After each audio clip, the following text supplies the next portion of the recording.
Okay.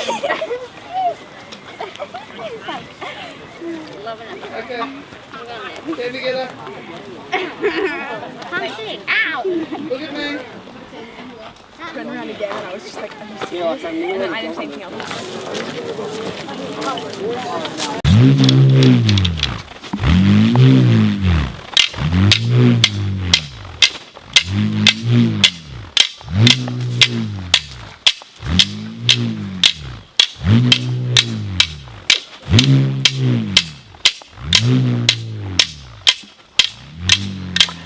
By modern-day standards, the actions of the Myall Creek murderers were war crimes and part of a deliberate, state-sanctioned genocide of the Aboriginal people that today would be punishable by the rules of international criminal law.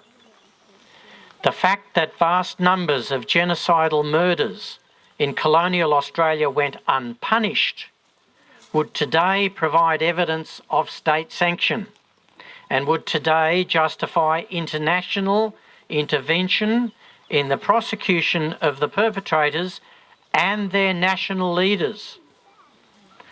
While such laws did not exist in 1838, the approach taken by John Hubert Plunkett towards the two trials was consistent with them and demonstrated an enlightened and visionary attitude that was unparalleled in his time or for more than a century afterwards. John Plunkett did not just prosecute 11 men for murder. He prosecuted his entire society for its connivance in the attempted annihilation of the Aboriginal people and their culture.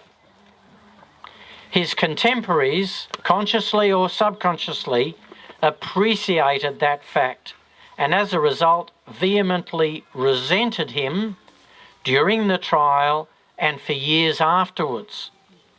And it was a testament to his persistence and tactical skills that he was able to convince 12 white jurors to convict 7 of the perpetrators, because they were not only condemning those men to their deaths, but also stingingly rebuking their own society. While the trials and the convictions did not prevent future massacres, they stand as a beacon of humanity and interracial justice that illuminated the way for Australia to develop as a civilised nation. Australian schools, both primary and secondary, have always devoted a lot of time to teaching students about the great white explorers, people like John Oxley, Charles Sturt and Major Thomas Mitchell. Very few schools, even today, teach what almost invariably happened within a few years of the discoveries of the great explorers.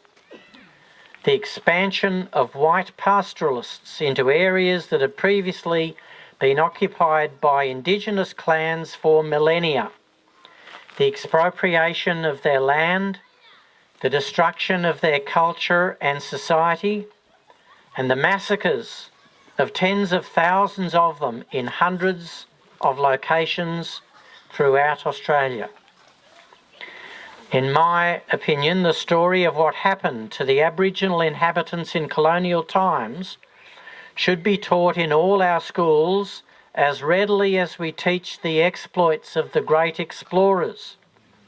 The two accounts are inextricably intertwined. One almost inevitably always followed the other.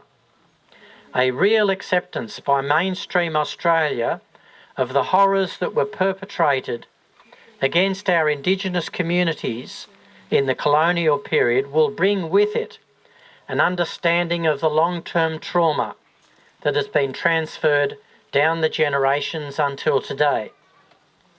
We readily recognise that the trauma of other genocides and crimes against humanity, those such as during the Nazi period in Europe, in the former Yugoslavia during the 1990s, and in countries like Rwanda and Cambodia, we recognise that they can be deeply felt for many generations after the killings have ended.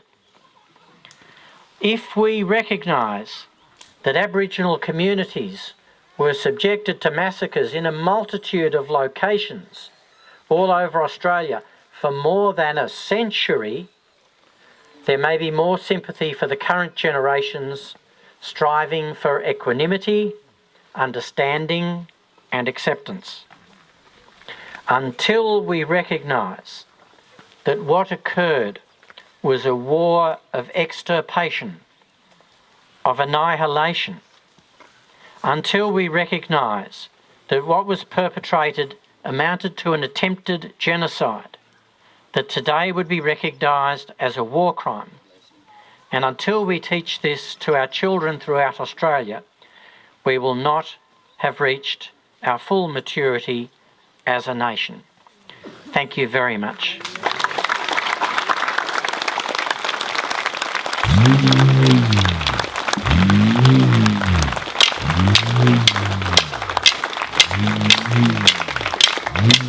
I